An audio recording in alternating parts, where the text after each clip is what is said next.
that song. Mike's Daily Podcast. Episode 1104, Dalmatians. Hello, it's Mike Matthews broadcasting from Cafe Anyway, located somewhere in Podcastro Valley, Mont. Wait, that wasn't the name of that Disney movie, was it? Today, we have Benita, the Disgruntled Fiddle player, the Brewmaster, the return of Addendum with Kevin, this time live with Kevin at some undisclosed Mike's Daily Podcast location, with Kevin being 3 sheets to the wind. You know, Mike's Daily Podcast. There are times when you have problems you'd like to forget, and then you meet cool people like Carol and Antoinette. They are my neighbors that live down the street, and there was a compliment they gave to me. They listened to the show and they said that I was funny. Thank you for listening. Mike's Daily Podcast. And yes, I did actually get to interview Keith Urban and Blake Shelton once upon a time, eons ago. Mike's But you know, things changed Daily in the world of country music. Podcast. Country radio stations. Yeah! If you were going to be a big-time country star, you had to go and put in the work and the hours and travel to every single country station in America. That's what Taylor Swift did. She's probably the last one to actually go and do that and actually have any success come out of it. Because it is a lot of work, even though nowadays with planes and everything you can get everywhere so quickly. There's also the price structure, and record companies are, well, you know, the whole world of iTunes and everything has sapped a lot of money out of the record companies. It's not the way it used to be. So what has happened is there's a major radio syndicated chain, uses the word Nash in their title, and they basically base all their radio stations across the U.S. out of one radio station in Nashville. And what all these country music artists do that are trying to get noticed is go to that one station in Nashville to be heard on all the other stations around the country. And then they've thus eliminated having to travel to each and every radio station. Now, I know there are country artists that still do it. Donica Knight, who I had on the show last year, oh, look who just walked in. It's not Donica Knight. Hi, Mike. It's Benita, the rodeo queen. Hi, yeah, how you doing? It's a disgruntled fiddle player, tell you what. What? Well, I wasn't going to be a Trump fan, but now that I see all these crazy wackadoos are protesting his conventions, it's making me more angry. And I think I should be a Trump supporter. So, take that. All right. I knew that was inevitable. How come? I don't know. Just sort of the way you are, disgruntled fiddle player. I thought, you know, you'd accept Trump a long time ago. But you were all about, who was it you were into? Land Cruiser. Oh, yeah, you wanted Rand Paul and Ted Cruz to merge, become one person.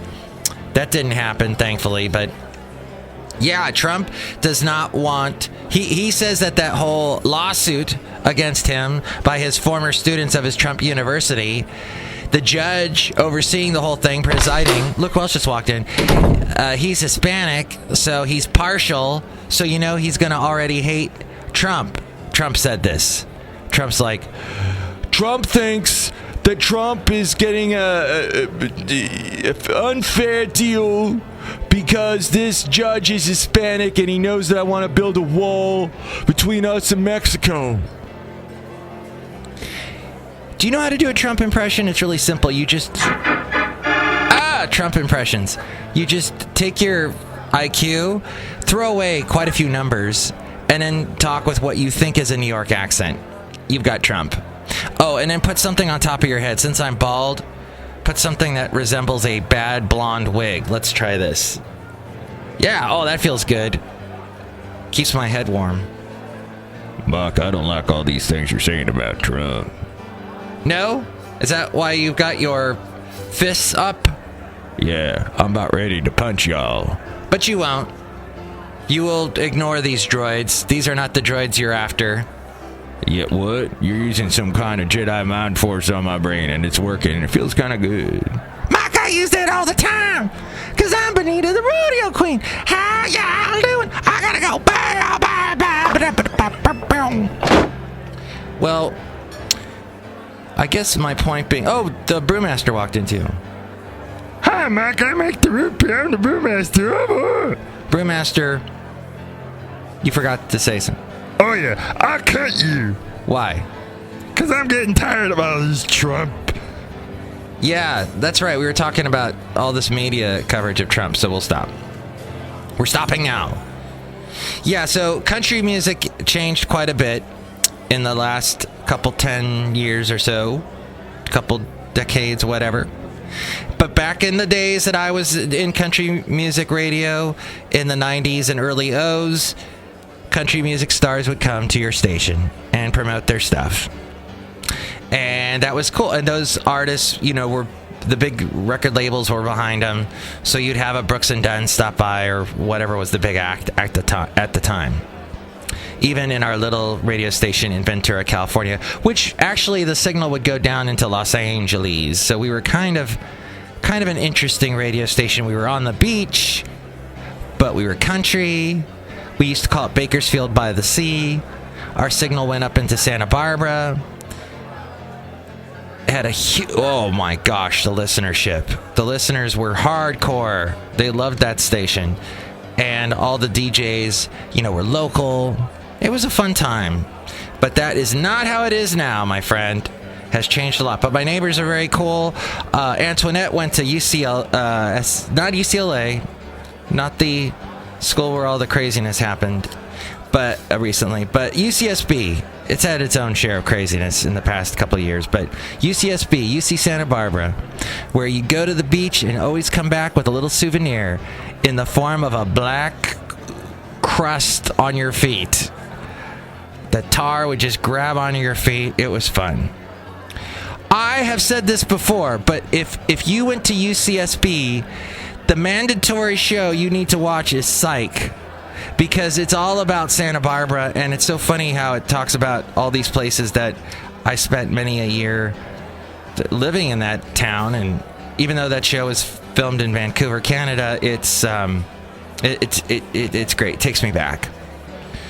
So that's basically the show so far. Mike'sDailyPodcast.com is where you can catch all the stuff that I have, like past interviews, like I did with Blake Shelton, Keith Urban, and other country stars in the early days, Dixie Chicks, before they got popular.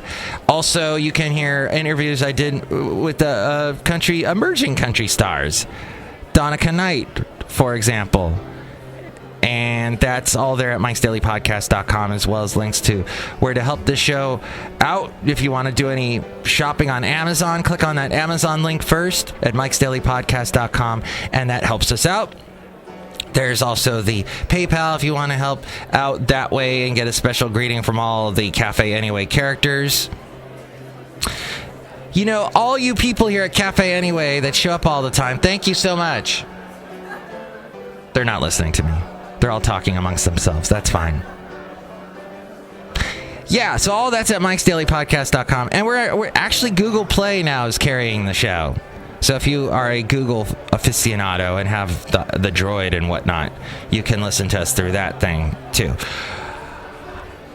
I feel as if I have spent all my energy now speaking to you, so now I will stop. But now we need to bring in the wonderful guest. It's Addendum with Kevin, but this is the first Addendum with Kevin that we're doing from a different location. We're going to be at a interesting space, a place that takes you into space because their beer is super, super strong. They're called Drake's. They're in San Leandro, and we're a little bit drunk in this part of the show, so forgive us for that. And Kevin gets a little bit weird. Oh, and you'll understand why this show today is called Luggage in this story. So here it is, Addendum with Kevin. Addendum with Kevin.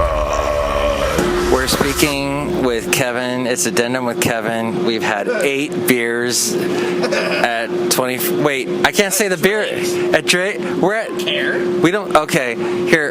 I'm way too far away from you because I gotta keep. I'm gonna knock over a glass. You're fine. Hi, we're over here at Drake's in San Leandro. We're having a good old time. I've had about 19 beers, I think.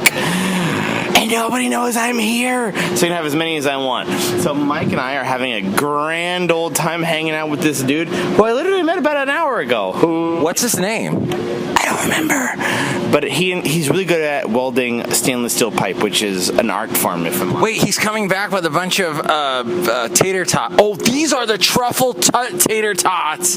Garlic and herb tater tots. Garlic and herb tater tots. What was your name, sir? Ryan. It's Ryan. Ryan's hanging out with us. All right, we got my dog Basil's passed out. Yeah, trying to stay. It is a hot San Leandro day. Yes. Anyway, you were telling a tale. We won't name the guy's female acquaintance, but she came to a bar, and you are also a bartender. I am. And we'll pick up the story there. So, it was Friday evening. As he sets it on the beer. I'm setting it on my beer glass.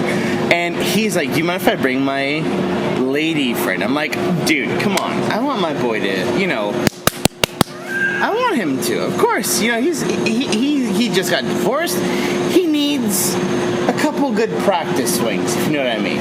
He needs a couple easy batters. So I said, of course, you and your new lady show up. Of course, I'd love to have you guys over. So, and he brings this girl who's wearing, like, you know what a baby doll shirt is, Oh, yeah. Kind of snug, hourglass shaped. It's got that little ribbon around the waist. Yeah, she's a woman in her mid 40s, and he's a gentleman in his 50s. And she starts showing up, and apparently someone's mowing a fucking lawn. It is? It sounds like someone's mowing a lawn. Hang on. So, anyways. Lawns in San Leandro. Yeah, they're no lawn. It's all just asphalt here. And me getting fresh off of my bartending shift for the last 6 hours, she goes, what happened?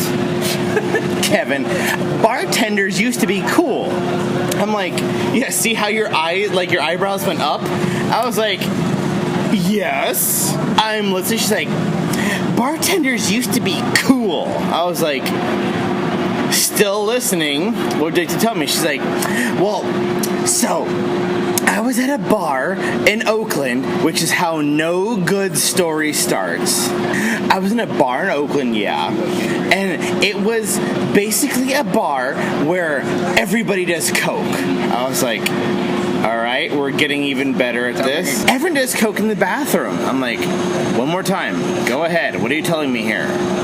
And so I decided, I was standing at the bar, had about 5 or 6 drinks, and I decided I wanted a joint. I wanted to smoke a joint. So I was standing indoors in California, where smoking indoors has been illegal for the better part of a decade at least, or decade and a half. And she says, so yeah, I was indoors at this bar, and I sparked up a joint, and can you believe that I got 86'd from that bar? And I was like, and I got so aggravated because I am a bartender. I know what it's like. Being a bartender is 70% pouring drinks and 30% controlling the situation.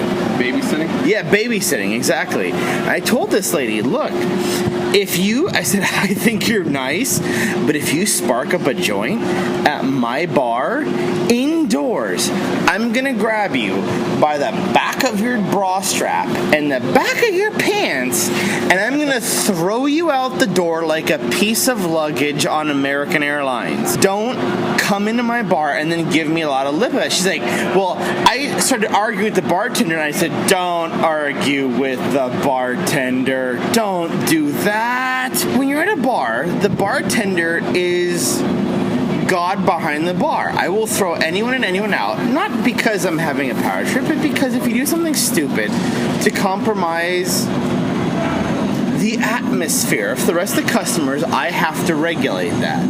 And she proceeded to get all bent out of shape and pissy and hissing. Oh, whatever. Bartenders in the 80s would let you do coke or whatever you wanted to. You could smoke a joint inside. I said, I don't give a shit what you do outside on the patio, but what you do indoors is my jurisdiction. And I pulled my knife out to say, if you don't get my drift, she's like, oh, what do you do, stab me? You stab me? I was like, no, but don't mess with the bar. For all you listeners out there, whatever the bartender says goes. It's not up for debate. He doesn't want to hear a bunch of drunk assholes tell you what, well, I'm a sovereign citizen of the United States and I don't consent to being cut off. Nobody wants to hear it. So, yeah, that's all I have to say. Thank you. Personally, I would find that interesting to be thrown like a piece of luggage. Be kind of fun. Would it be like that Paula Abdul video where they're flying around? Well, the funny part is she did say, you can't pick me up. I said, then I will fireman carry you out the door. And then the funniest part is our friend laughed, and since he was trying to get laid, she got mad at him for laughing. And then I said, I have to go because I wanted him to, get it in. Well, that was a wonderful story. And I, for some reason, have gone into a Christopher Walken dialect. I don't know why. This guy is crazy. My friend Mike's got this dog. We're here with Ryan. I don't know what's going on, guys. Any comments, Ryan? Nope. Basil's here. Some delicious smelling tater tots are here. What am I drinking? You are drinking a collaboration between Drake's and Firestone Walker. It's an oyster stout. It's an English style that goes back at least 200 years. Not revived very often. There's about 3 or 4 of them in the United States. Flying Dog makes one in New Orleans, and the other one that I highly suggest you try that comes out once a year is Marooned on Hog Island by 21st Amendment Brewing in San Francisco and San Leandro. Ah, okay. He better not park here. He better not park here. He better not. Is he allowed to park here? No. Oh, Ryan says he's not allowed to park here. Gosh, people do whatever the hell they want in this town. Can I make an observation? It's a Range Rover with a roof rack and an extra tire and fog lamps, like he's going through the goddamn Congo, but he lives in a flattened asphalt environment. That's all I have to say. All right. Well,